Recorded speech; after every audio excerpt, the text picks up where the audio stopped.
Hey guys, Dana here from Core Components, and today I'm going to show you a new product that we're quite excited to release. It's for the FD3S RX7, and as you may know if you own an FD3S RX7, the control arms, the bushings, or I should say the ball joints on the ends are non-replaceable, forcing you to replace the entire arm, up until now. So here we have a factory arm that's been taken out. These are the ball joints in question. And you'll know they've failed because when you go to stop, sometimes you'll feel a clunk on the front end of the car. Sometimes that's mistaken for brake pad movement, but it is in fact the ball joint that's bad. And so the fix that we've come up with for this is to replace the joint, and we've designed it so that you can actually do this yourself in your own garage with limited tools, or if you're not comfortable with that, you can have your mechanic do it as well. It does involve some grinding of the factory arm, but once you're done, it will fit in the factory arm. It is serviceable and greasable. This is the actual unit itself. You can see on the bottom that you can use a Zerk grease fitting to grease it. It is preloadable, so it is adjustable. So over time, when it does wear, you can readjust it. So in essence, this will be the last ball joint you ever buy. And so now what we're going to do is I'm just going to go over a couple of tools that we're going to use to accomplish this. One of them is the cutoff wheel, and we're simply going to be removing the lip off of this and the lip off of the back. Once we're done, we're going to smooth them out with this tool with a couple of different attachments on here, and you get to see that next. This is the new ball joint that's going to be available for you to purchase, and as you can see, it's a self-captured ball joint, greasable on the bottom. Also, you can set the preload. Last ball joint you'll ever need for your FD3S RX7. This here is how I'm going to show you what we're going to do to prep this arm to receive our new ball joint. Pretty simple. You take a cutoff wheel. You're going to be cutting this lip off. But before you do, the one thing you are going to need to do is remove all of the grease. As you can see, once you get the boot off, there's a ton of grease here. So you need to remove all that because it's going to get quite messy if you don't. Hey guys, Dana here at Core Components, ccfablab.com. I'm going to show you the difference between a factory A-arm and one that's been modified to fit our new ball joint. As you can see, this A-arm is unmodified. The only thing we've done is remove the boot. Where the boot connects on that rim is what we're going to be removing. This is an A-arm that's been properly prepared, and as you can see, it's flat. We have a custom modified RX7 arm that is for a kit car, and the ball joint in it is pretty much gone. It does have a grease fitting on the bottom because it's been modified, but for all intents and purposes, this is what you're going to go through to actually replace the ball joint with our new kit. First and foremost, you're going to need to remove any excess grease, and in doing so, you'll want to use a cleaner.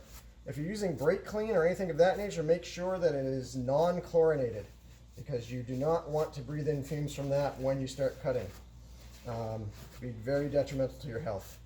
So basically clean this as much as possible because you are going to have sparks going even though it is aluminum.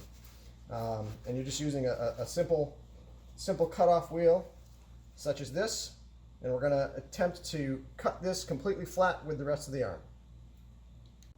Okay guys, once you've got your arm pressed and everything's degreased, you're going to cut the bottom side of the ball joint off, because then what we're going to do in step 2 is we're going to press the ball joint out from the top.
Okay guys, I finished cutting through the bottom side to release this ball joint, and you can see that this is what you end up with, is this little disc.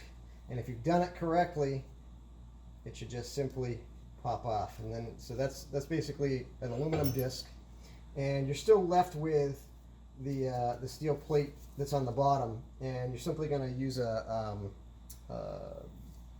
punch to knock that off. Okay, so now you're just going to take a small chisel like this, and you're going to tap this a little bit on the edge, and it simply pops right off. Okay, so now as you can see, I've cut the lip off, and that's allowed us to release the metal plate that's on the bottom of the ball joint. And what we're left with is, you can see I've left about a 1/16 of an inch of material all the way around.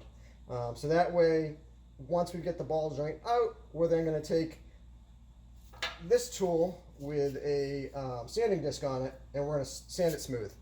Okay, so this particular arm, as I had mentioned before, this is for a kit car and it's been modified, and one of the things that was done to it is there was a Zerk grease fitting that was screwed into the center here. So it makes it easy for me in this case, because I'm going to use that hole to simply pull this out. And as you can see, it's failed pretty well because it just separated.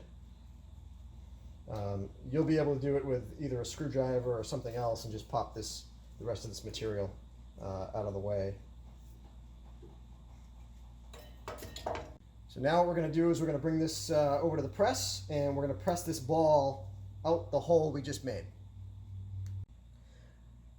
So if you guys happen to have an arm that has a ball joint that is as bad as this one, you can simply just tap it and it will fall out.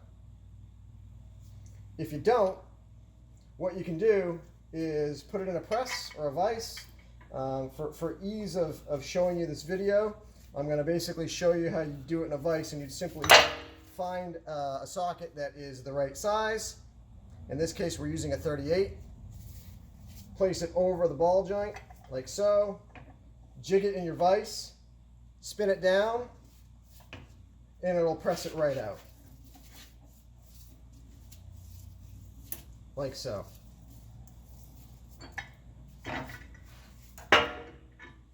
There's your ball joint, your factory ball joint that is failed. Now that gives us access to everything so that we can then cut this front lip off and make that flat as well.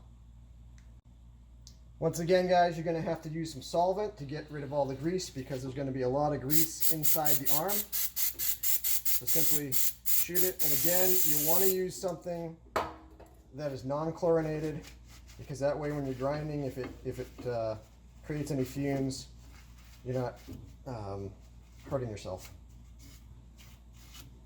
Okay, so now what we're going to do is, we've got this jig back up in the vise. One thing I should mention is that you're going to want to use some aluminum soft jaws, because you don't want to mar up and screw up the arms themselves, because it's really easy to damage the soft aluminum of the factory A arms. So we're holding this with soft jaws. Again, we're just using a cutoff wheel, and we're basically going to cut a groove all the way around this thing, leaving about a 1/16 of an inch beyond the flat surface, this surface of the A-arm.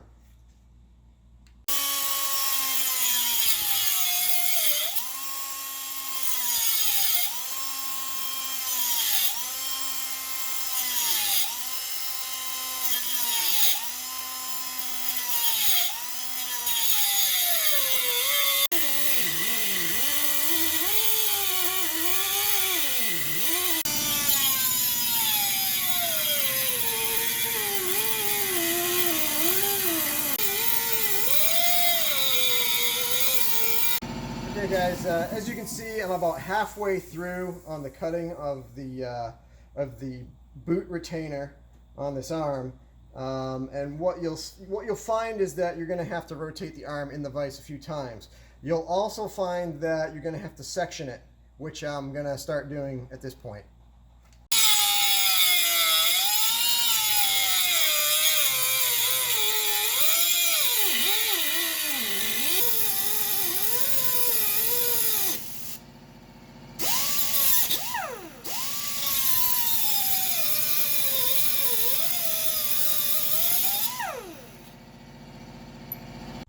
Okay guys, this is the hardest part of the whole job. And the reason being is because the closer you get into the rest of the arm, the harder it is for you to keep that wheel off of the rest of the arm. And so that's where it becomes important to strategically cut sections out of this ring. So that way you can attack it from the side where you can see the most. And one thing I should mention is don't do it blindly. And what I mean by that is don't try and come in from this side thinking that you're going to get a good cut. Because what will happen is you may go too far into the arm and ruin the arm, so that way you don't have the ability to actually use the arm.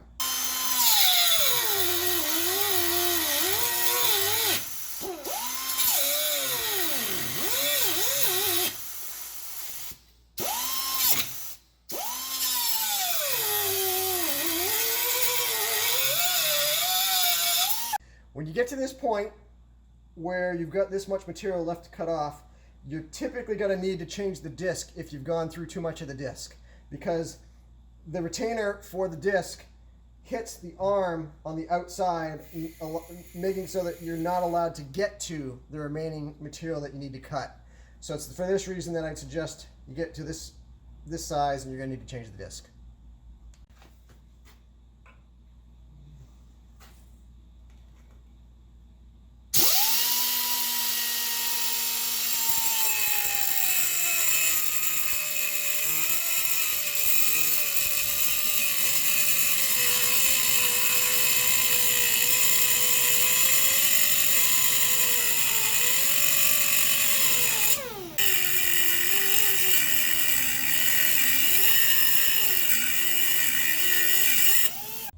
So this last section, I mentioned about not doing things blind.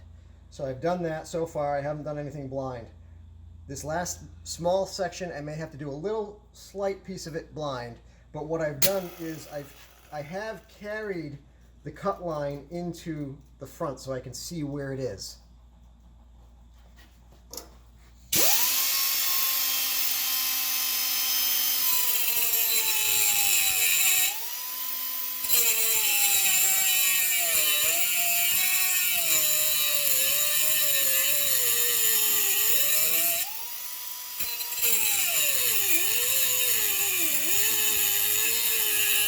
Okay, so I'm down to this last section, and it's pretty much almost all the way cut through.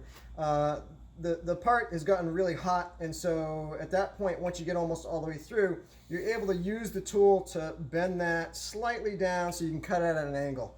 Now, obviously, this is sort of a tedious process, and it does take some time to do.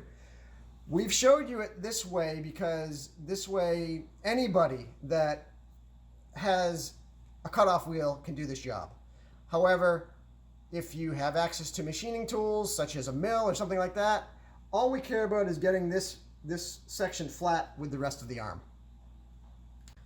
So this, after you do all the cutting, this is essentially what you should be left with. As you can see, it's proud of the rest of the flat surface of that arm where the ball joint would sit.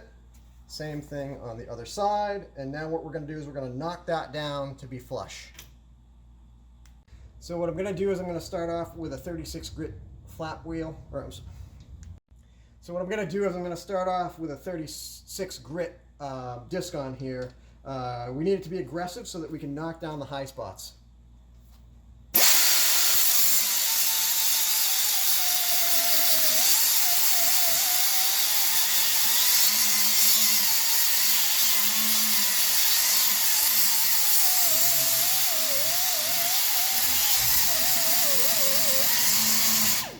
Start at the highest point and knock it down until it's flush, and then chase it around the rest of the arm, getting it completely flush.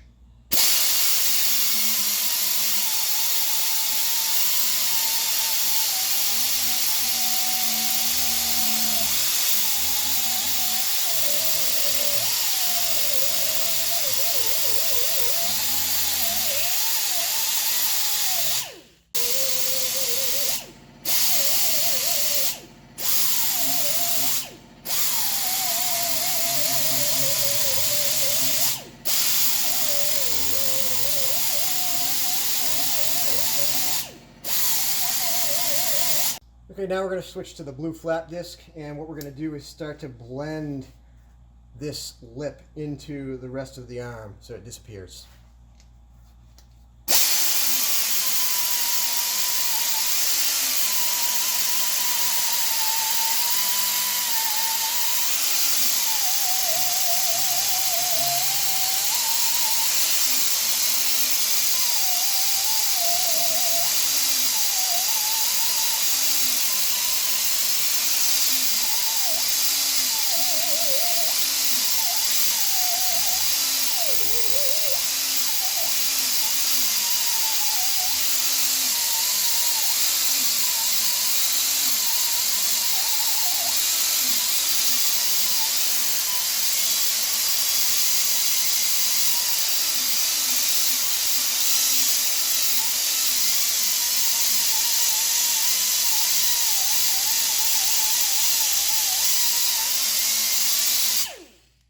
Okay, there you have it. That's basically nice and flat and ready to install the ball joint. You're going to basically do the same thing on the other side, and then next we're going to show you pressing the ball joint in. Okay guys, this is the same process on the bottom side. We're going to use a 36 grit disc on this, and we're going to basically make it flat with that portion of the arm.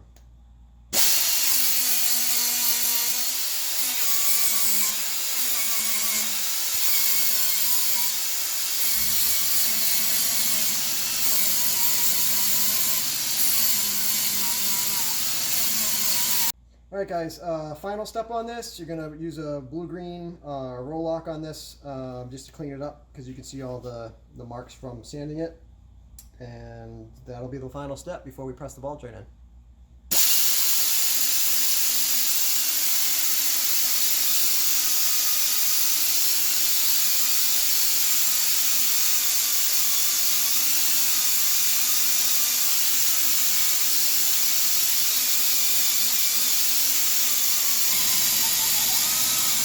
See that the ball joint is in the arm.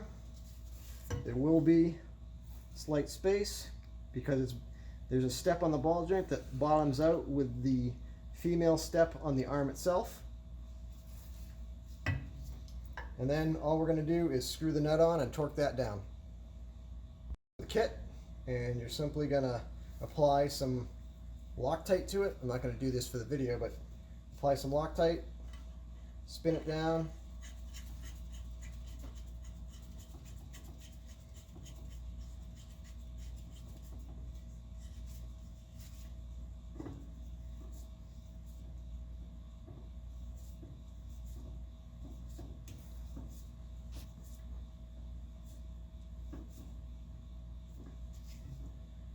then you're going to torque it down. That's it. Okay guys, Dana here again from Core Components, doing a recap of our ball joint installation video for your FD RX7. This is the factory arm. This is the ball joint that typically fails. What we do is we remove the section where the boot normally attaches to the arm. We remove the bottom section. We push the ball joint out. The end result is a ball joint that is fully serviceable. It has a Zerk grease fitting on the bottom.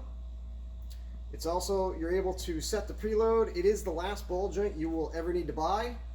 It also has a copper coating on the stud for corrosion resistance, I should say. Once you install this on your FD RX7, this will be the last ball joint you'll ever have to put on it. So again, Dana, Core Components, ccfablab.com, get yours now.